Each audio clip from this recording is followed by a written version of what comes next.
for part 3 of Conversation to End Homelessness in Santa Cruz.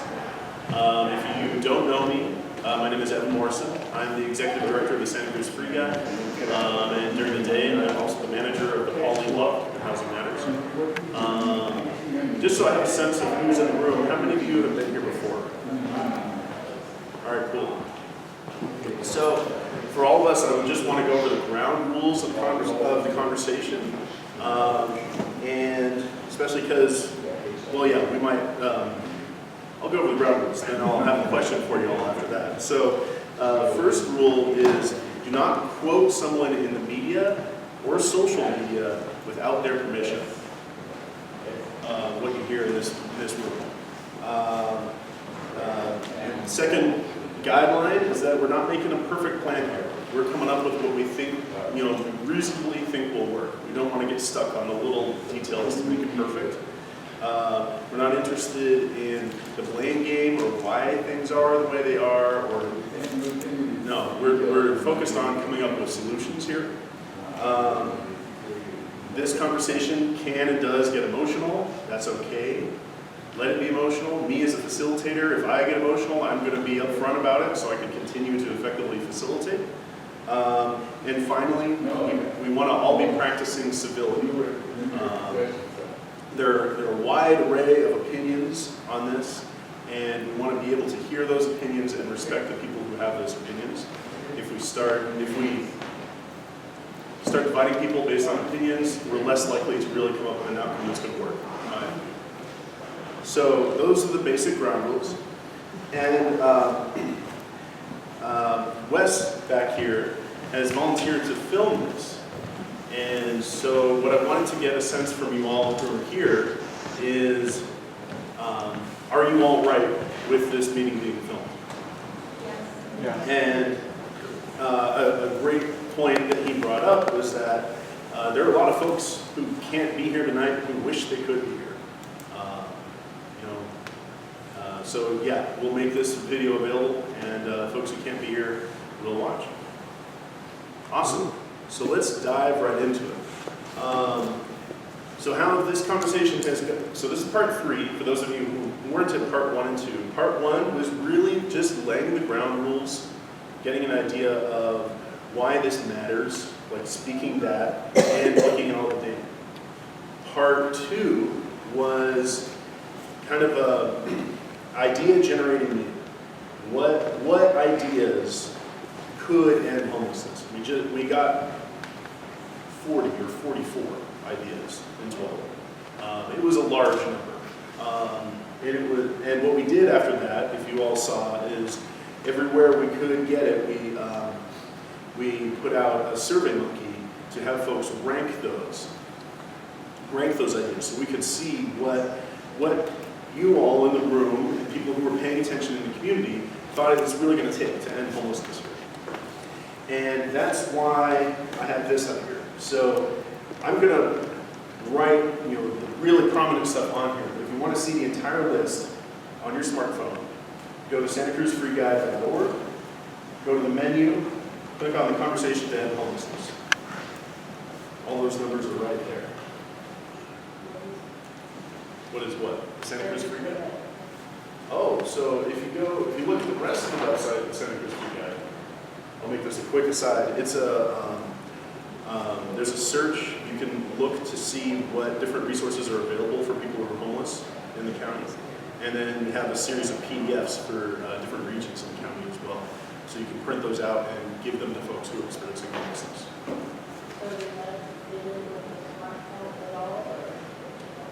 It should, you can go to the website, santacruzfreeguide.org, and one of the selections is a Smart Path assessment. You can see where you can get a Smart Path assessment in the county. The digital one is updated about once a month. The PDFs haven't been updated in a while. They need to be updated. All right, so let's all get back to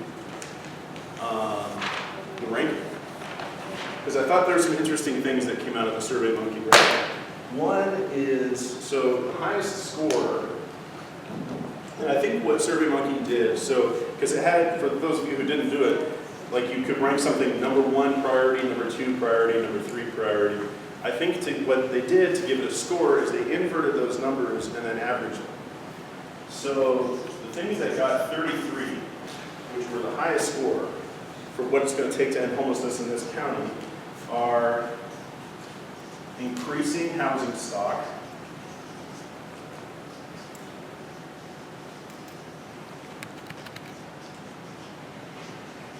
and this actually surprised me, more homeless prevention.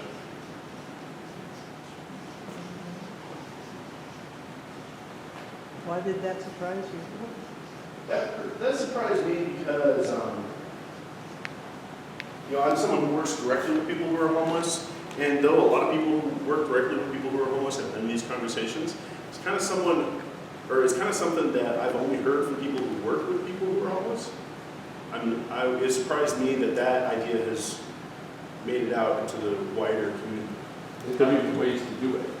There are many different ways to do homeless prevention. Yeah. But as someone who works with people who are homeless, I find that there's a really large need for homeless prevention that's not being met. I should also mention that 44 folks filled out this survey. The next items that got ranked 32 are changing zoning laws to get higher density. More overnight shelters in the county, which I also think is interesting, given that the Salvation Army shelters have just gone to year-round. And did you see that the results of the SurveyMonkey are on the website? Yeah, they're there. That's what you state. Is it state funded for the year-round? I don't actually know. That's Okay. All right, so those were the only two that received a 32 score. And 31 was more inpatient beds. And the way we wrote it is actually like as many as 500 more inpatient beds in the county. You mean for mental health? For mental health, for substance abuse. Yeah.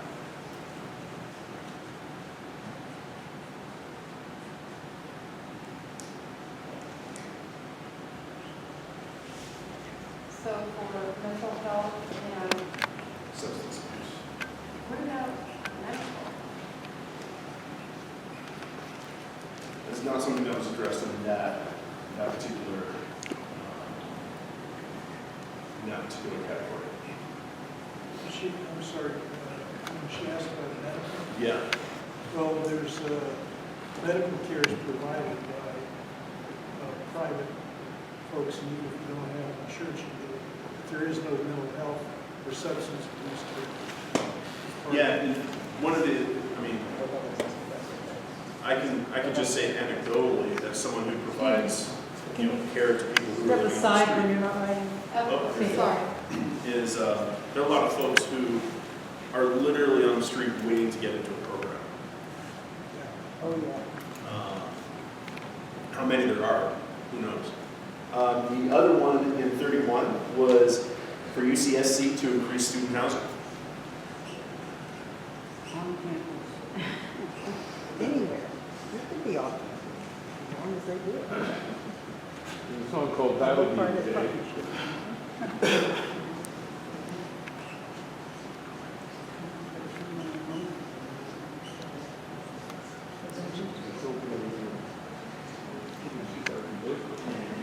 And then, so the final group of scores I want to talk about were the 30 scores, and there were 3 here. That was increased housing retention.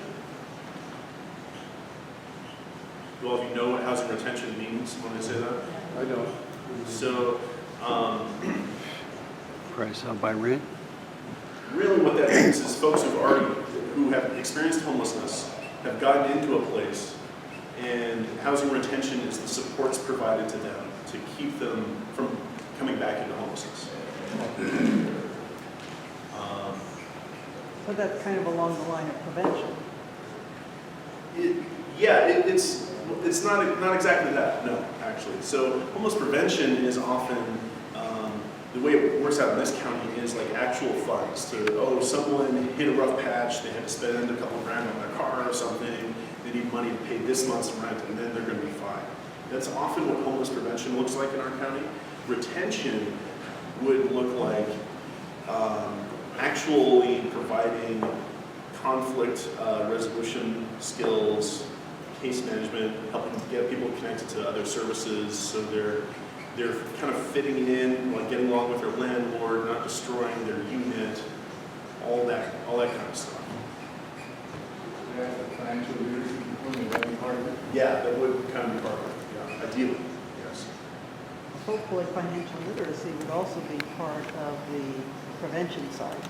If they've gotten to the point where they have $1,000 car bill, then they need financial literacy to prepare for the next time, because there will be a next time. Yes, Or maybe represent any services. yes, those are all great points, and yes, they should be included in homeless prevention. I say it that way because in my experience, they're not included in homeless prevention right now. And then the other two that got 30 scores were more specialized shelters. This is, in answer to this question, how to prevent homelessness? How to end homelessness in this county? How would you end homelessness by having more shelter? That's a great question, and I'm glad you asked that. So the thing, as a service provider, and those of you who are service providers, I'd love to hear your opinions as well.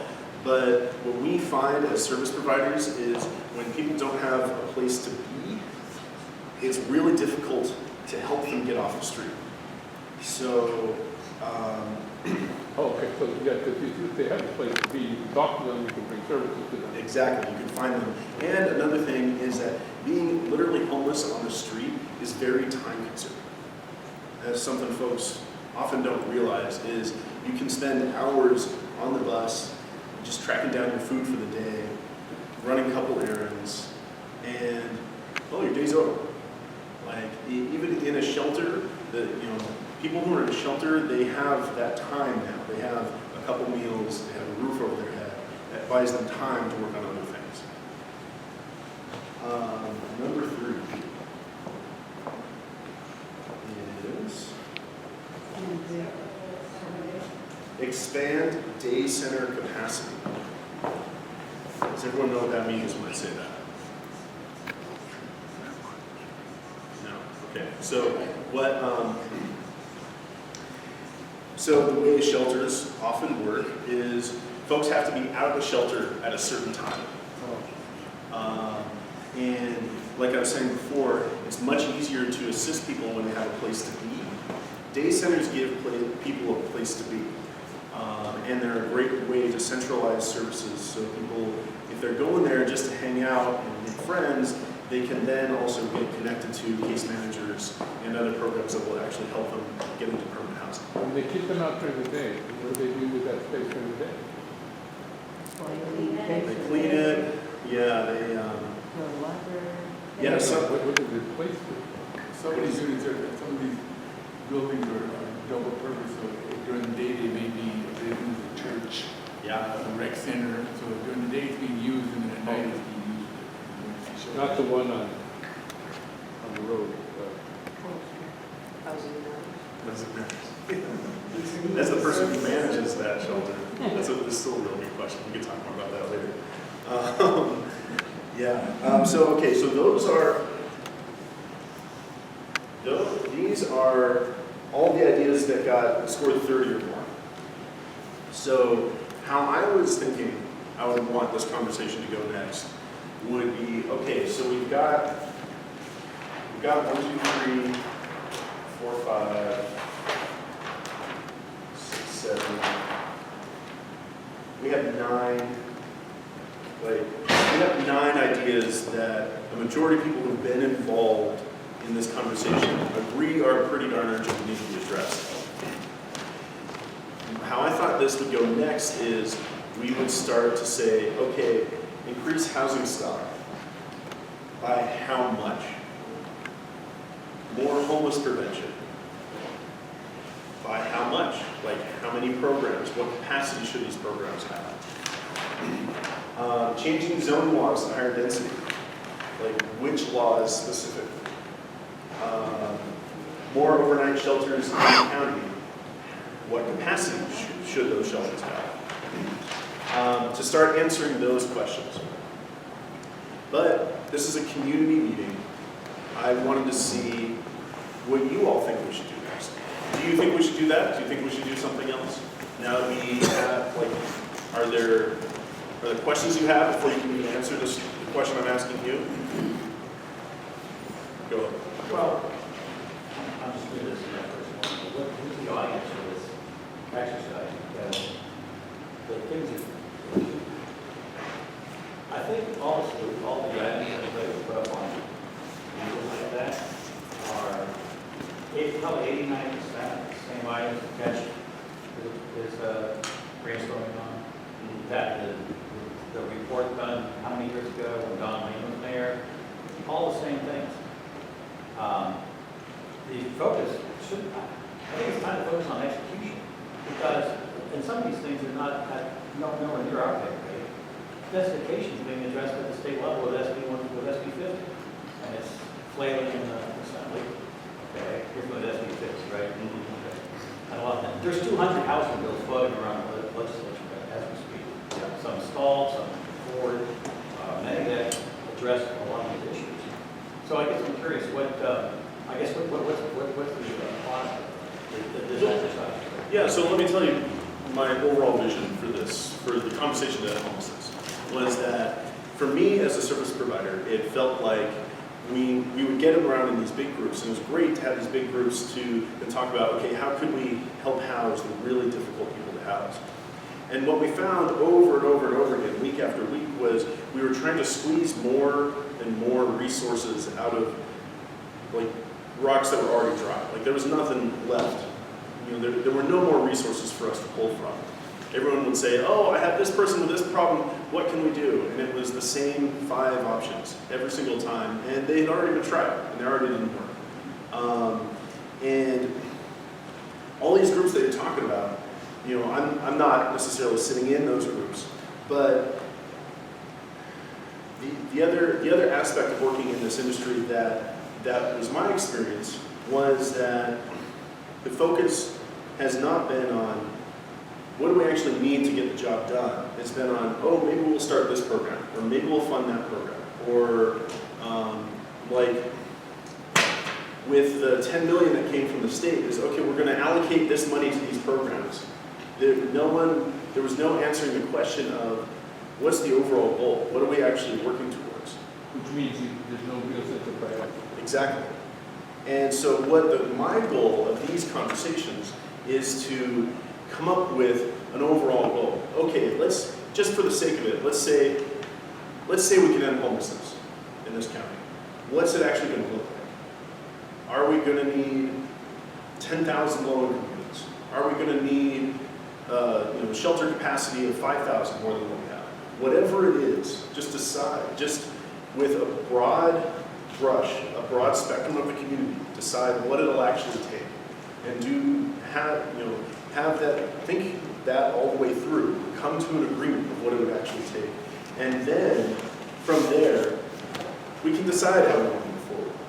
You know, how I wanted to move forward was then to say, okay, now that we have an idea of what it's going to take to actually end homelessness here, what are the steps that we need to take to get this implemented?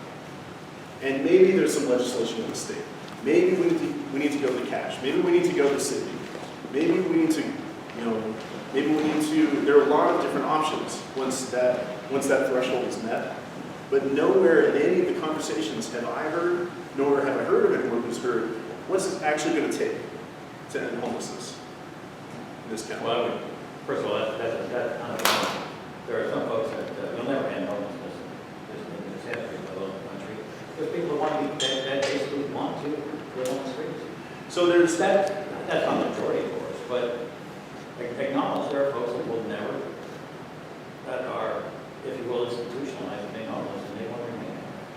so Maybe 10 or 15%, but still. So there's a phrase that we use to address that, and that's something we call functional zero. We want to, one way of thinking about this is getting to functional zero, where get to a number, whatever it is, where we've gotten, and honestly, Stoney, I think you could explain functional zero better than I could, but get to the point where there is many people exiting homelessness as there are entering, and the total homeless number is, what, less than 50, less than 100, something like that. If we want to decide that ending homelessness in this county is impossible, I'm not ready to decide that. But if we want to decide that, then let's say, okay, we could aim for functional zero. Do we have any statistics or data on what the overall picture looks like that we're working on? Yeah. Yeah. You mean like how many homeless folks in the city and county?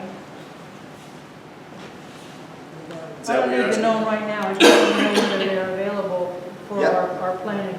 Yeah, so, and if you are looking at the rankings, if you keep scrolling down to the very bottom of that page, you'll find the original post from our first meeting that has all the statistics in it. And that's from the point in time or another source?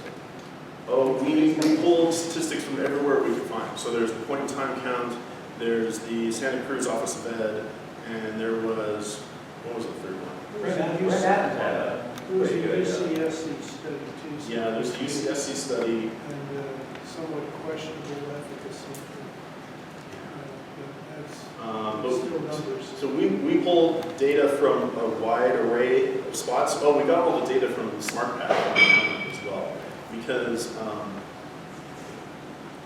hard data is really difficult to real hard data is really difficult to find in homelessness.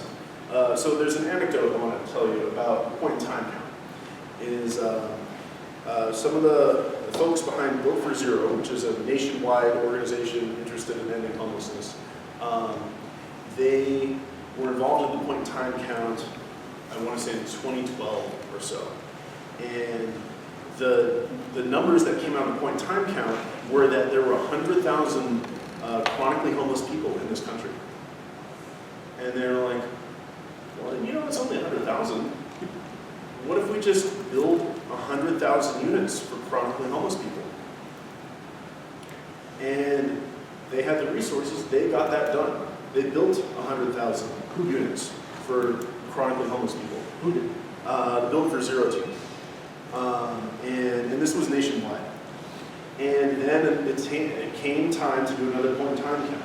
And they did that point in time count, and what did they find? The chronic homeless population had dropped by 20%. They had filled all of those 100,000 units, and they thought they were going to end chronic homelessness. And instead, they just got a fifth of those folks out. And that is my feel of the reality of the numbers of homelessness nationwide, not just in this county, is there are always things that you're missing. There are always people in the bushes or down the ravines that you're not counting. There's always unknowns. So these numbers that we're talking about, they're broad brushstrokes at best. And I forgot what the original question was at this point, but yeah, go ahead. You have a sense for, you mentioned 500 inpatient beds. I don't want to take too much time here. I'm not impressed with what happens in our mental health system. In any kind of emergency situations, I've been in 5 hospitals, and I'm not happy. There's not attendance to them, there's no daily therapy, there's all kinds of things wrong. When you got to 500 beds, was that an idea that 500 of the 1,700 or so that you found were net homeless needed a mental health treatment for a short period of time or a long period of time? We hadn't really thought that through. We were just thinking like, okay, what's a big number that's what's a big number that is possibly real? So actually, that's actually the conversation I'd like to get to now, if all of you are interested in having that conversation, is not just for inpatient beds, but for all of these, is what number would it actually take? Would it be 500 inpatient beds? Would it be more, or would it be less? That's more. I think that throwing out numbers is kind of arbitrary because you really don't know. And it seems to me that there has not been enough real discovery of, in engineering, we call it root cause failure analysis. And when it comes to mental illness and homelessness, I don't know that we go to the core, because what I'm seeing, and I don't claim to know everything, but what I see in mental health is what's left out is maybe full sets of labs determining someone's general health. That having general health, being unwell, having comorbidities, can lend itself into mental illness. And when you put away general health, and you just start throwing psychotropic medication, antidepressants, benzodiazepines at people without addressing their general health, there can be deficiencies that could potentially clear up some of the mental health issues, but they treat them as two separate things. They say, well, that mentally ill person can go follow up with their primary care. It's like, yes, as if they have a primary care. But it gets worse than that. What happens, what also happens, and this is the thing that I find the most frightening, is that when the person goes into the facility, the doctor looks at it, as happened to me one time when I was taken into a facility for collapsing on the street. They just look at the last diagnosis and don't reassess. I was told I had neuropathy in my legs when in fact there were cuts on my legs and they didn't even take my pants down. It's ridiculous. But this is the problem, is that they don't assess the person fresh. So if it said 20 years ago they were bipolar, now they're bipolar. Well, I'm sorry, people are fluid. And the original thing may very well have been wrong, which frankly happens in lots of cases, because trauma has a lot of ways of expressing itself. PTSD, which is the biggest problem in America, from trauma, from harm, from beating up people, from sexual molest, all that stuff, that has a million ways of showing itself. So instead of saying it's trauma because they don't ask what happened in your family, it's only in trauma-informed schools, for instance, where they're sending the kids to the office and the vice principal is supposed to say what happened at home. They just say, well, you know, we're going to give you 18 demerits. So what I'm saying is that it isn't just a question of beds, it's a question of changing the attitude of the providers. Yes. Policy, not just attitude, Well, but they're both. Okay, so yes, I hear you all on that, and here's what I have to say for the purposes of this discussion, is what you're talking about is how this is executed. And so we need some clarity here of like how this is actually going to look. And also, I want to be clear from the homeless service provider perspective, which is I think where this idea came from, is we work with people every day who literally are saying, I want help. I'm addicted, I have uncontrolled bipolar disorder, I have uncontrolled schizophrenia. I need to get into a place where I can get help. And we experience from working with them that they're disorganized and they're distracted or they're not available because this stuff is going on, and there are not beds available. So that's what we're looking at, is people requesting help. and maybe not. Or just on some list to get help, however many months or years in the future. So that I would assume is where that idea came from. And yes, like all those criticisms of this system are valid, and that's not where we're at yet in the conversation.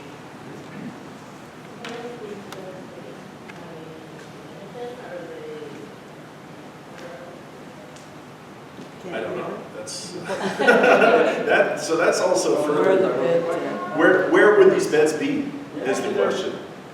There actually beds around. I mean, I think there's places like El Dorado, I've been to like several of them. People have gone in there. Yeah, there El are a Dorado, lot. there's a place off, so Cal, like Flea Market. Are they for profit or the county? They're all A lot of them are funded, but insufficiently by the county. And like Evan said, they have really long wait lists, so they exist, but that doesn't mean that people that need those resources can get them. So if you have a chronic issue right now, and you can wait 6 months before you can get help, then those resources aren't really available. So there's already people in the beds. They're Yeah. not being wasted. Yeah, they're already getting these. You have something to say on this Yeah. topic, okay? Well, no, actually, I'm going back to the previous one. which is Great. What are we gonna do with this stuff? Yeah, so, okay, so, and this is the question. Thank you. No, that's not my question. My question, that's the issue I want to address. Can I Okay. talk about it? Yeah, yeah. Okay. So to me, it seems like where we should be going with this is coming up with an actual plan. And the plan, we may define a lot of these issues in it and say, not only do we need to provide more inpatient beds, but we need to make the services different than they currently are, or something of the sort. But we need a plan that says, these are the laws we're going to change, and this is how we'll go about doing it. This is the funding we need, and this is the initiatives that we need to pass to get that funding, or the way we go to the state for it, or whatever. You know, we need to actually have a strategic plan that comes out of this that we can actually take pieces up and go do. Because I agree that if we don't have a concrete plan that says this is how we're going to achieve this, and some of it may be simply lobby UCSC. You know, we can't make them do anything. We can make a pretty big uproar. But otherwise, we're just going to have a bunch of recommendations that go to the city council and the county government, and nothing happens.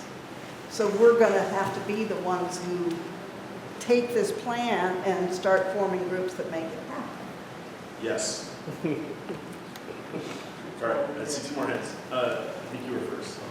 I'd like to suggest that, for my brain, I would like to do increase housing stock, more homeless prevention, and more inpatient beds. Okay, what's your name? Jamie? How do you spell Jamie? I think we should do that one, and more inpatient beds. Increase housing stock, more homeless prevention, more inpatient beds. Yeah, period. Because all of those lead to the others. So if I look at, well, actually, if I got it right, all of the other things flow out of those things. So if we focus on those 3, you know, when you talk about more housing, then you get UCSC, you get whatever. So it seems to me that it simplifies what you're trying to do today. Just focus on those 3. Well, I think if you look down your list, you're going to see items that would contribute to that, like getting corporate money. Yeah. But as a service provider to people that come in off the street cold after they spent the night outside at my facility, people who are experiencing homelessness, even if they're living in their vehicles, they're constantly being chased off by one police or another. Yeah. They have no safe place to go.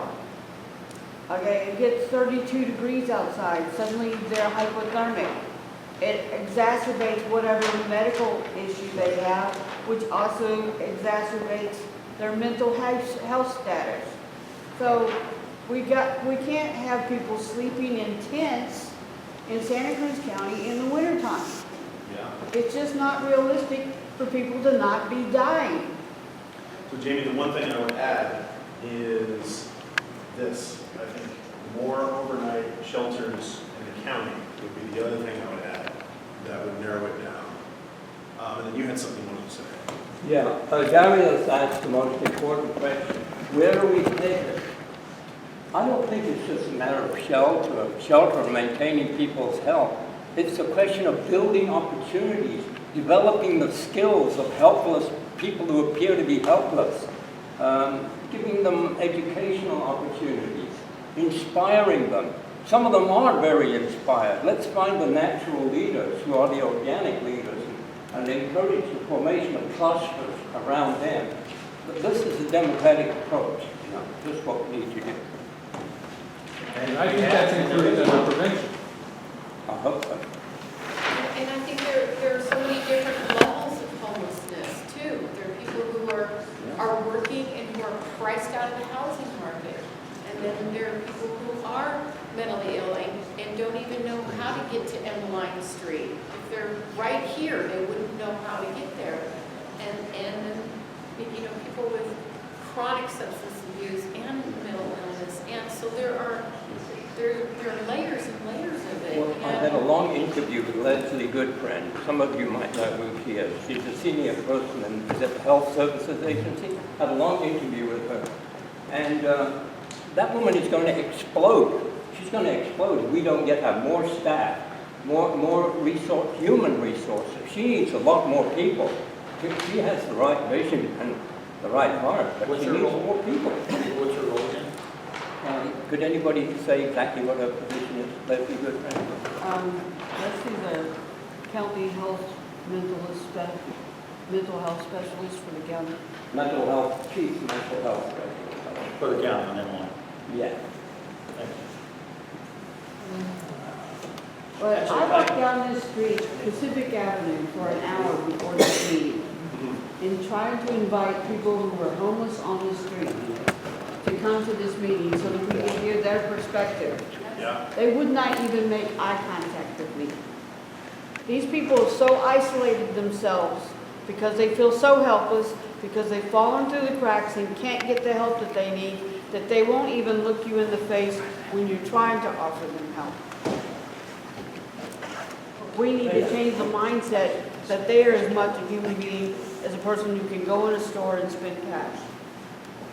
Kind of corollary maybe that question is, I'm looking around again, sorry, Johnny come later to this, but look at the demographic here. We're all a bunch of gray hairs except for this young person.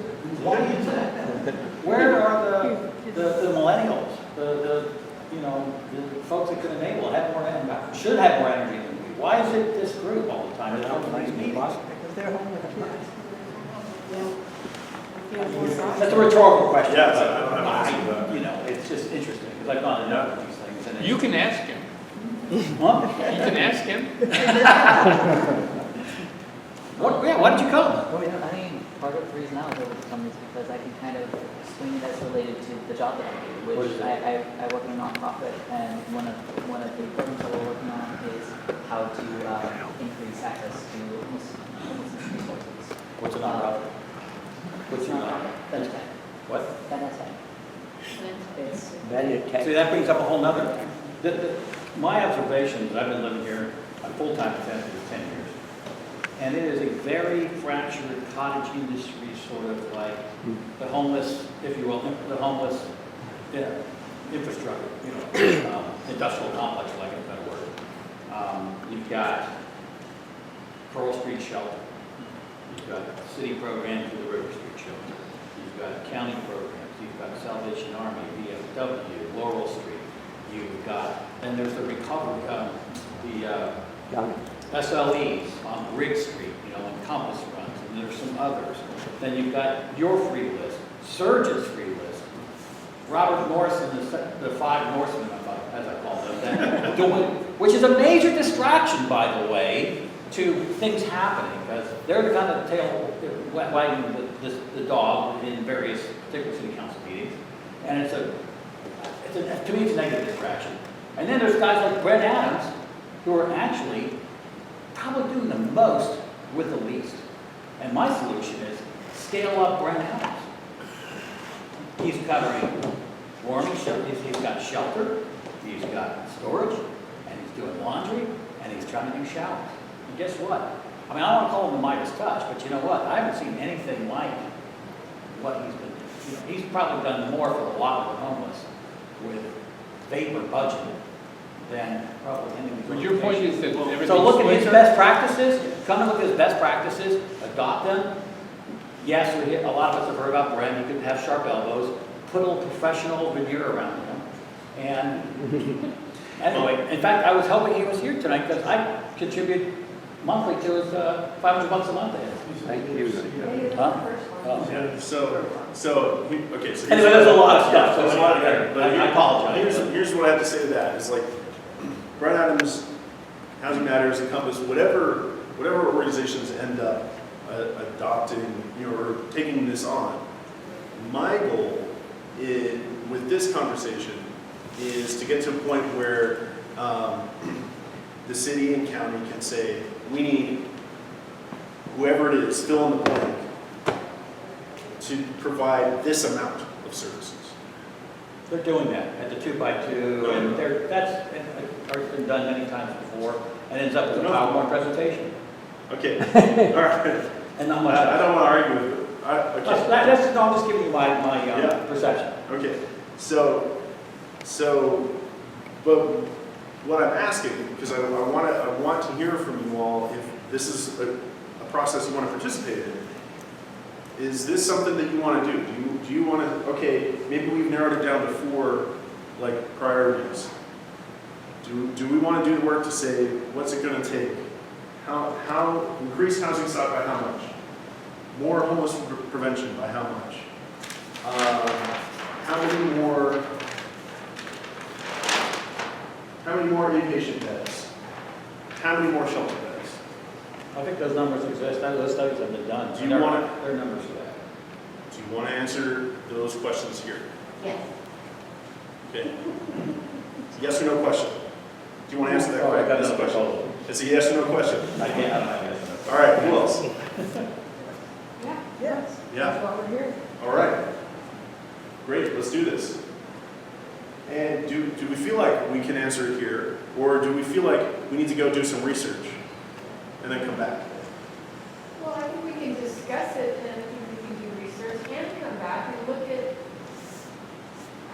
what we think and what some of the numbers are saying. But you say, you can't go up in the cuts of Boulder Creek and count people that are homeless. They have a whole place they call it Iraq. Iraqi Road. Yeah, it's scary. You know, I mean. It's pretty scary. That's okay. I go blackjack. Come on down, you can see all You're that. still Can we being do up there. both? Can we discuss it and do the research and evaluate? Yeah. Okay. So let's start. Let's start. Did you have something on that? I'm just looking, to me, the number one priority is What? Increasing housing. But if you've been at the meeting with Mark Stone 2 weeks ago, we find that developers will pay the in lieu fines instead of making affordable housing units. They would rather pay so that they can get market rate. So we've got to do something where developers are mandated to address this issue. Okay, before we open the can of worms there, so we would say, okay, we need X amount of housing stock. And then the conversation would be what needs to be addressed so that housing stock can be made. Have you already talked about time zones at every department? That would actually be involved in the increased housing stock It's conversation. actually lower on his count. Yeah, you had something you wanted to add? There's something wrong with it. I was just gonna say, it feels to me like we need shelters and programs from like shelters to have like a built-in structure, like a path out of homelessness into an end game. I think everybody needs to be like and we work in like different during over a period of time and let people stay there, and then we work in like responsibility and getting them all their needs met, using like Maslow's hierarchy of needs, and get their physiological needs met, and make sure they get checkups. By registering for camp spots, they have to go to like get their benefits turned on, and then they have to go to a medical checkup, and then we assist them and we give them incentives, and we working like them coming and doing like maybe like 3 times a week doing camp cleanup, and then we and then we give them incentives like breakfast and lunch. Maybe we have different phases. And you get to phase 2, you work in like consistent like work, and they get showers, and just potential different. But I think everything that we do has to lead out of homelessness and into into something. Yeah, I agree. And would you agree, so I would put that under the more shelters and then put including like holistic services provided at those shelters. Why are you saying only overnight?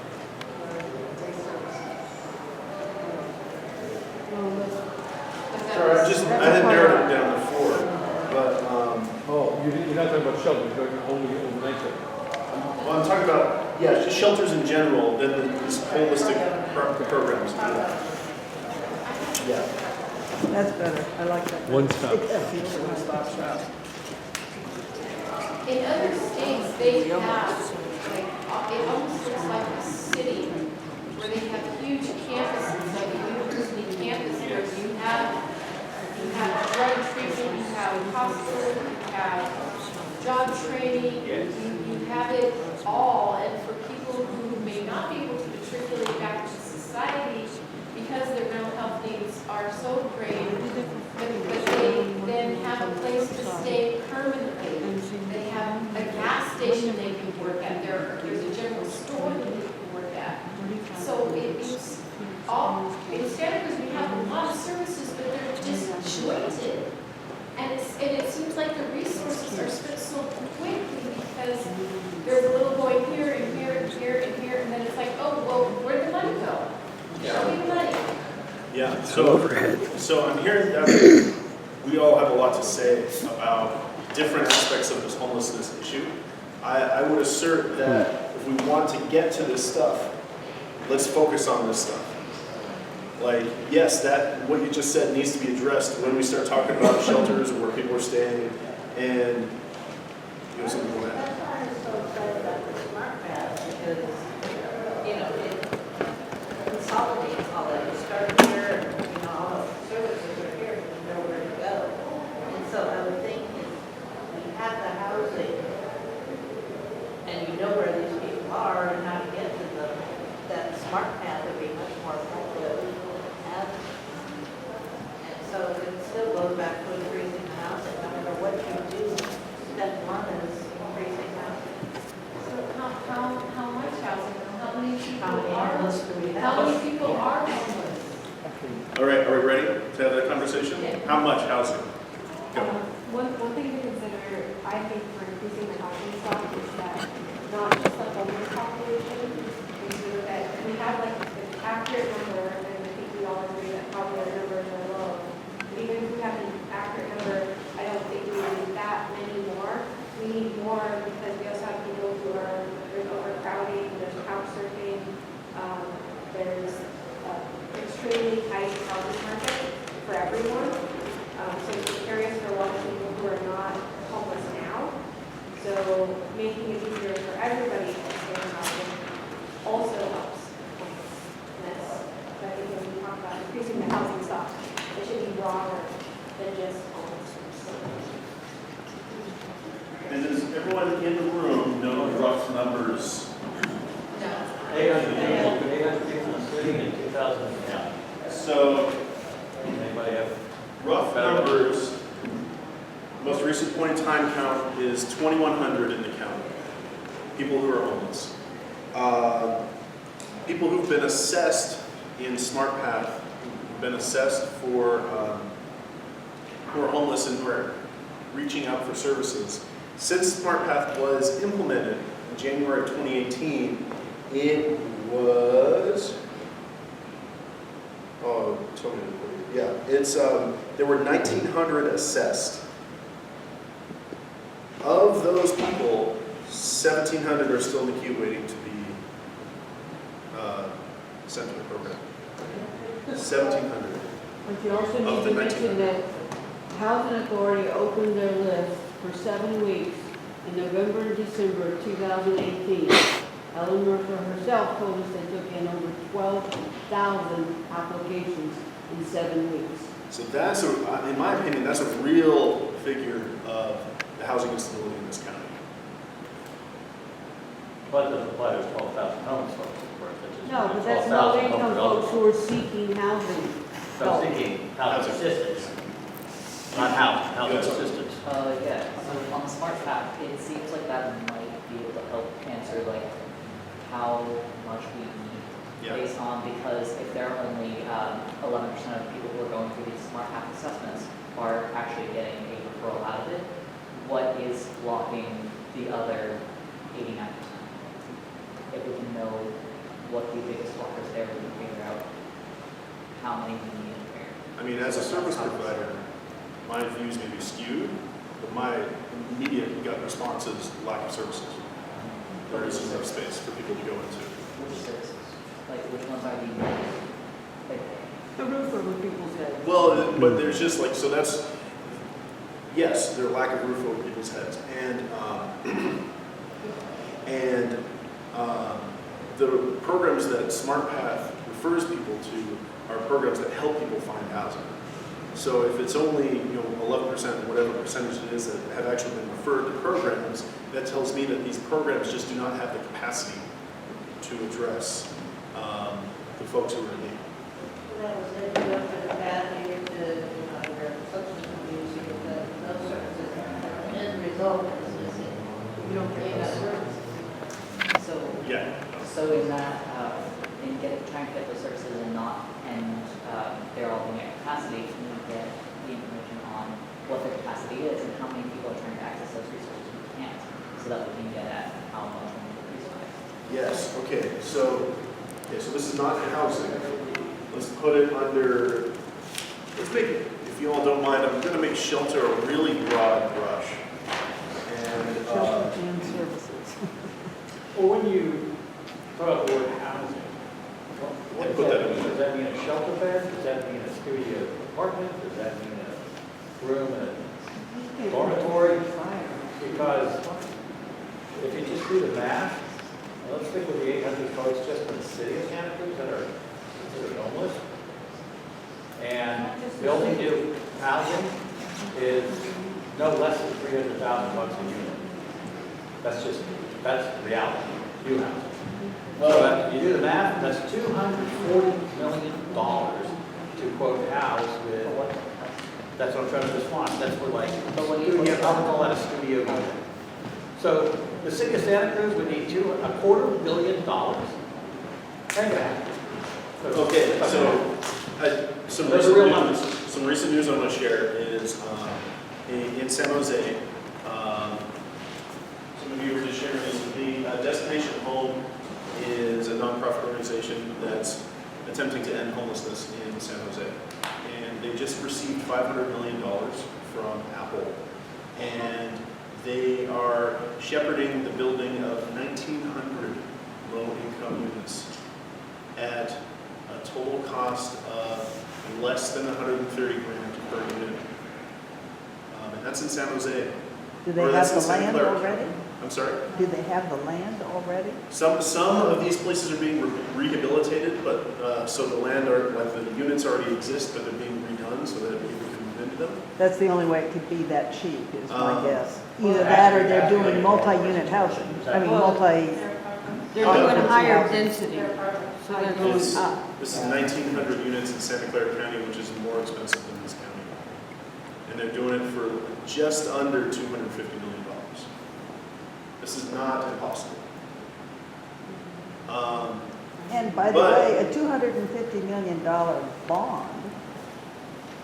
I mean, each of our school districts, the library, all of those have done bonds in that area. We could do that for the city or the county.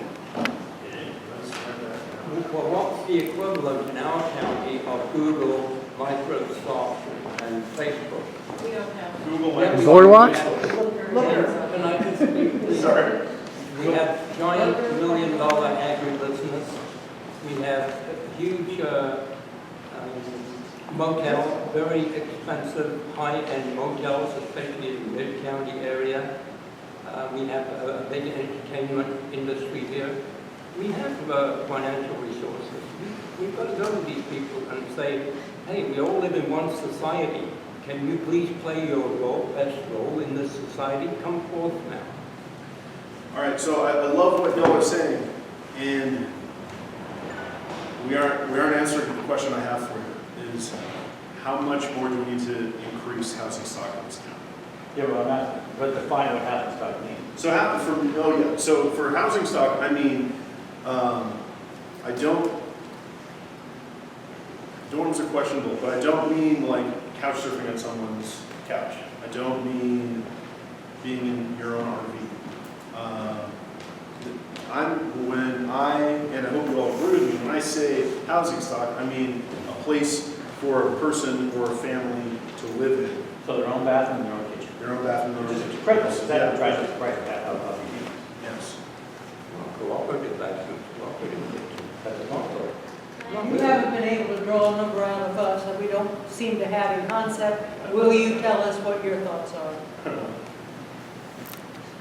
Sure. Okay. So my thoughts are, geez. So if we really wanted to just end housing insecurity in this county, 10,000 units. I know that sounds crazy, but There's this is 22,000 rental units in the city of Santa Cruz, so we're talking about 50% more. in this county, not in the city center, it's in this county. I don't know the number. Now Santa Clara County's going to build 1,900, and geez, that's a great start. It sounds really good. Yeah. I was like, but not all these houses have to be like individual places. They can be like groups, like multiple people live in one of these. Yeah. Yeah, like shared housing. Yeah, they could definitely be shared. If you guys are on the internet, go to starcity.com. Did you hear Star City? Sounds familiar. San Francisco is dormitory living for millennials and Gen Yers, and they love it.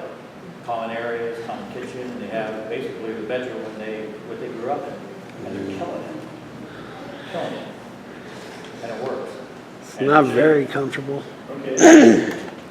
Star City. People need their own space, not shared space. Depends on the person. Yes. That's true too.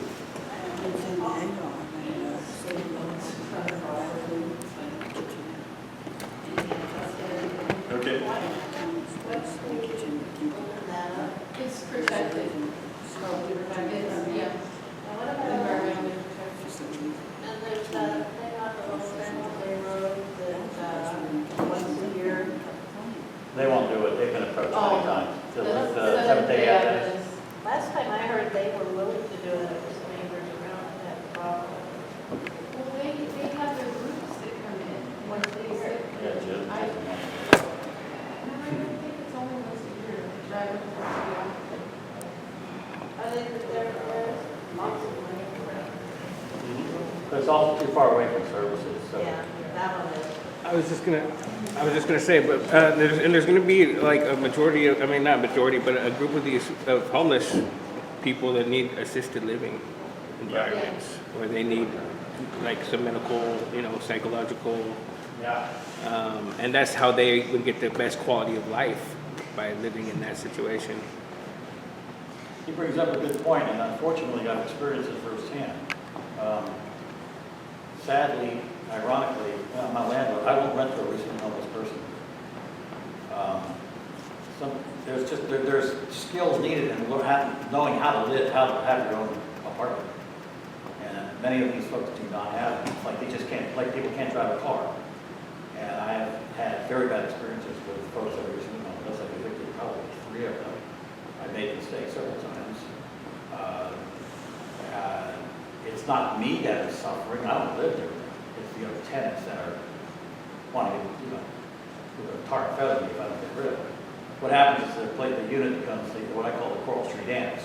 All their buddies from the street show up, showers, dogs, drugs, problems. And it's not fair to the other neighbors. And I made a mistake not once, not twice, probably 4 times. And it all ends in eviction. So what he was saying is you need this sort of halfway house where you learn housekeeping skills, or how to maintain and hold on to a unit. Yeah. And some people need permanent assisted living with, a med staff for the rest of their life. Yes. A what? They need assisted living with the med staff Bed. for the rest of their life. Or at least. That's a really hard one because there's so many people who can't afford it as they get older and need that also. And so, where do you draw that line? So it sounds to me like you all are answering a different question, but this is good. Because we were talking earlier about, we come up with these numbers, but also what it would look like. Like what laws need to be changed, what kind of housing needs to exist. It sounds like we're starting to answer these questions. We're starting to say some percentage of whatever increased housing we have, it could be dorm living. Some percentage could be assisted living. When we're looking at shelter, we're not just looking at shelter. Yes, we need to know the capacity, but maybe we also need to be making sure that people are learning basic housekeeping skills. And there's also a holistic approach to people who are in shelter. It sounds like Life management skills. Yeah. I feel like if there's like a shelter situation where it's understood that you can be at this shelter for like a year, but by participating you have to go through, taking care of certain things, and we give you incentives for doing that, and we take you and help you. Yeah. And then once you've been at this section for long enough, then you move to the next level, and you have a little bit more responsibility with keeping everything like the facilities clean and maintaining whatever it is. And then by the third phase or whatever, say we break this year, say the year shelter program, and we break it up into 4-month intervals, and then like by the end you're participating in. And I mean also like part of the shelter experience should be like education classes and self-help classes, and I mean this is like it has to be like a minimum. We'll like work more structure into it as we get it farther along, but and then at the end we go and we get them into maybe like a little more secure housing at the end. That's the end game. But meanwhile they're learning skills and they're learning how to be responsible, and I don't know how that would exactly look, but. No, that's great. So, okay, so since we're on this train, let's keep riding this train. So, the 4 kind of topics that we've identified in this conversation are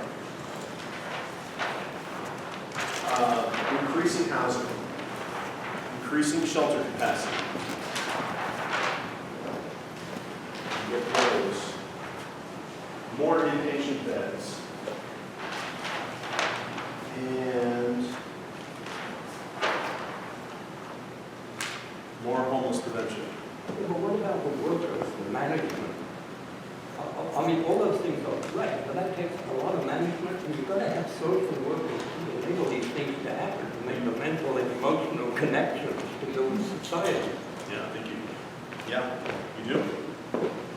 Small step we can take immediately is when Mid-Penn presents 52-unit co-housing proposition to, I think, the county, that we really support it. Yeah.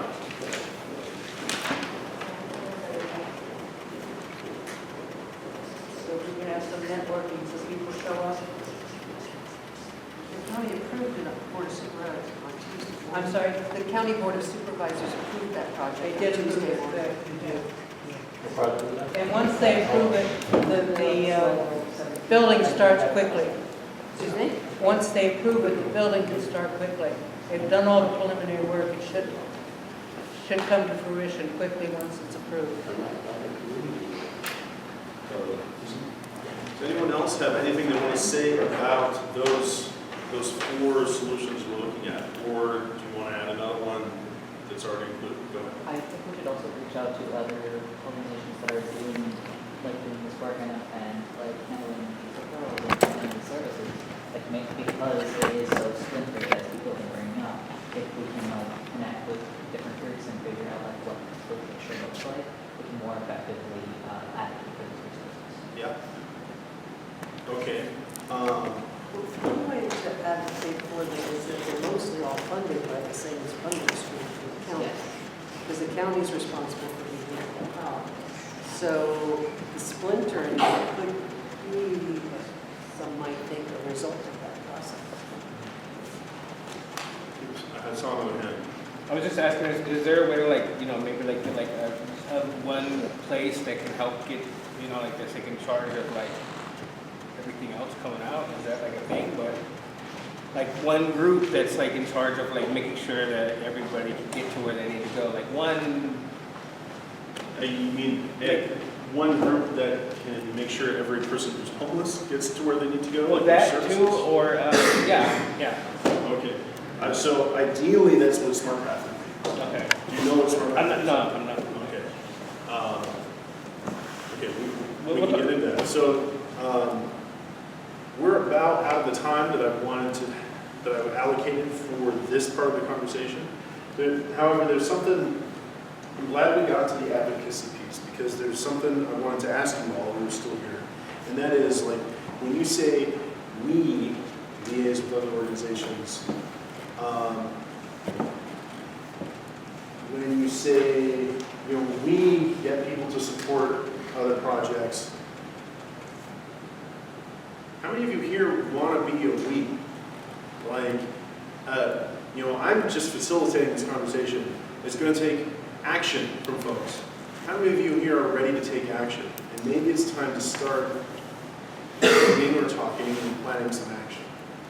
Well, I think we need a navigation center in North County. It's Yeah. a real necessity, and I'm hoping that my agency is trying to get the funding to go that way, because having only navigation in certain siloed areas of this county is not serving all of our county.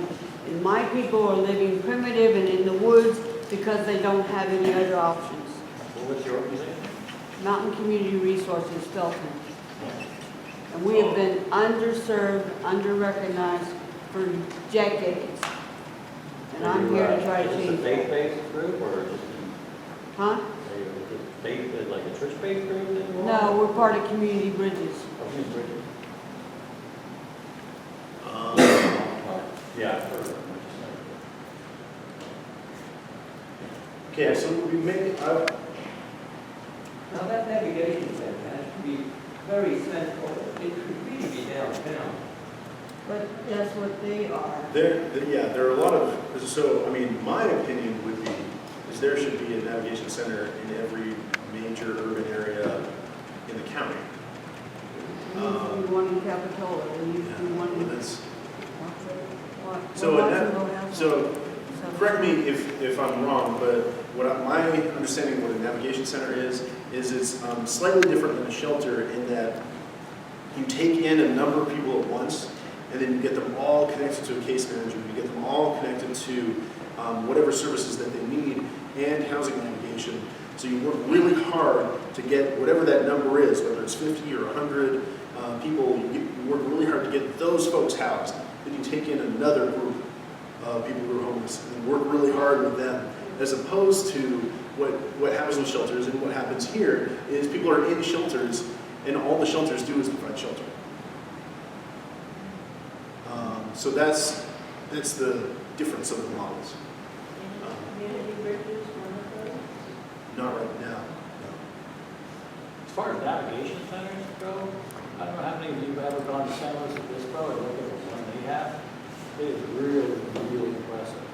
Once it's a building that has food, the food court, whatever, for folks to eat, laundry, and services, there's people connected immediately to services. And I visited like 6 months ago, I was doing a college school with a kid, and it cost $5 million. And I recommend anybody who's interested in this, and they're in that area, you should go visit. It is really a model place. In fact, something like that would be a perfect place to have, the Harvey West kind of. I'm writing this down. Yeah, I do want to take a look at that. Or just Google it.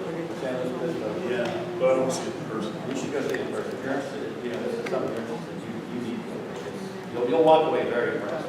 And I think we open the parking lot to car camping as well. Okay. So I wasn't really sure what we were going to accomplish today. I'll be, being honest, I wasn't really sure. And I think this has been a really good conversation. And I feel like I want to end this meeting for tonight. I'm going to be announcing, or someone's going to be announcing the next meeting. I'm, soft put in your calendar December 5th, but keep an eye out for any updates. And then for those of you who, because really, like the Santa Cruz Free Guide, the other folks who are Santa Cruz Free Guide don't have time to assist with this effort at all. If you want to have a say in how this conversation continues to go, if you want to help this conversation to get the word out, or if you're sitting here and you're saying, I want to take action, let's break this down and then talk, and then set up a time to be in communication so we can start looking at what action looks like. Well, I'm interested in taking action. I want to be part of the solution, not part of the problem. Yeah. That's why I'm here, but Yeah. you got to take on things that a group like this can actually address. I'm not going to address higher density zoning. I'm not going to be able to address housing. I'm not going to be able to address mental health beds and so forth. What can we address? How about if we take off, what's our immediate needs? Well, shelter beds, or how about a car camp, vehicle camping area, safe parking and so forth. And we've got all these folks here, maybe they have some ideas on how. Take vehicle camping. Boom. The flea market. It's actually run by Goodwill.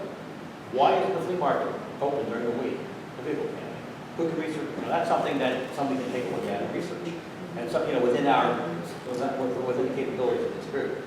And locate an area for, does anybody have ideas for where transitional camping could possibly be? That's always been the question.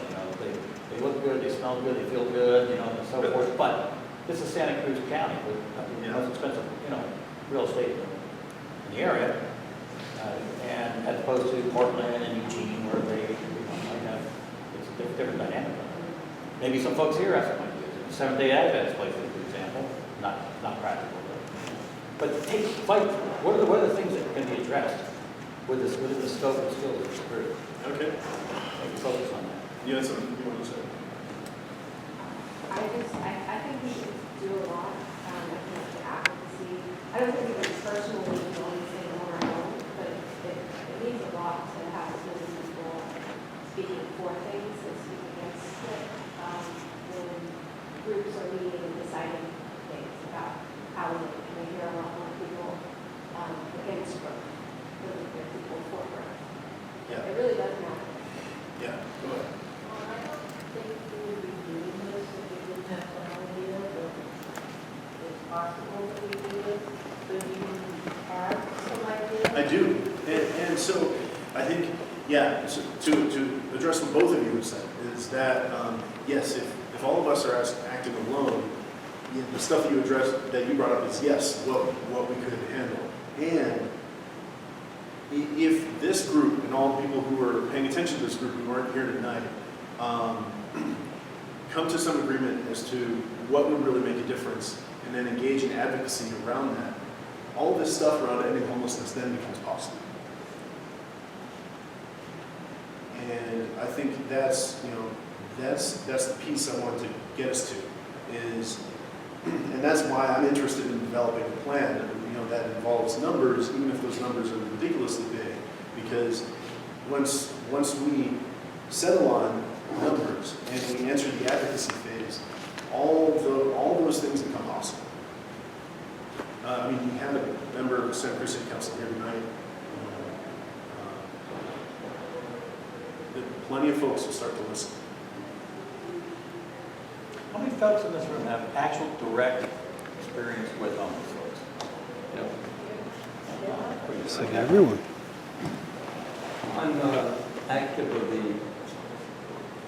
the local homeless union, homeless rights union, and with Food Not Bombs.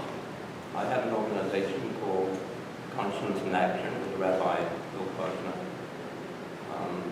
I'm the author of an extensive report and blueprint to the City Council and the county government. I made the mistake of handing this report, which included lands and property searches. I made the mistake of handing it to the top decision makers of the county, and it all got lost. It's just buried. They don't respond to outside inspiration. So I'm happy to be here with more grassroots people who do real stuff. And before we leave tonight, I'd like to know I'd like you all to give me your cards or contacts. I really want to work with you all. No, I think I'll ask you, this city, county, there's a fair bit of wealth here. And, there's a lot of, reason to go to the world, compassion, but definitely there are people out here who have resources, money and otherwise, that would, I believe, gladly contribute to the right organization that can show some real chops in terms of solutions. And they don't have to be, we're going to end homelessness. It's like, we're going to accommodate 100 people. That's 10%, more than 10% of the city population. And if you can show basically a business plan, okay, complete with, again, I keep Brent Adams, he's provided things like this, he's developed those things. But there will be folks like myself and others. I'm connected into Santa Cruz Together and all those, TDSC, evil groups that people, whatever TDSC. But they would like to, they would like to see the blight cleaned up. They would like to see the, suffering ending. But they don't want to be enablers. We don't want to be enablers. Yeah. We're not going to enable folks to be, suck hind tit on the government, for lack of a better word. We need to see some behavioral changes in the homeless folks to help themselves. Because if they're not interested in helping themselves, we're not going to help them. We're not interested in helping them. And if they're going to destroy bathrooms, we're not interested in providing bathrooms or showers. So I think the dynamic's got to kind of change in the dialogue, the narrative. But there is in my blueprint, I'd love to see that. one of the things I designed was a social compact that I believe every unhoused person should agree to some basic principles of how we as a society operate and fitting in the society and not getting in fights with other people. Social compact. Okay. So, who wants to be involved in moving this forward? Let's pass around. Of course, I'm not ready for this. Need a paper? Yeah, I have a giant paper. I have a paper. There we go. Yeah, let's pass around.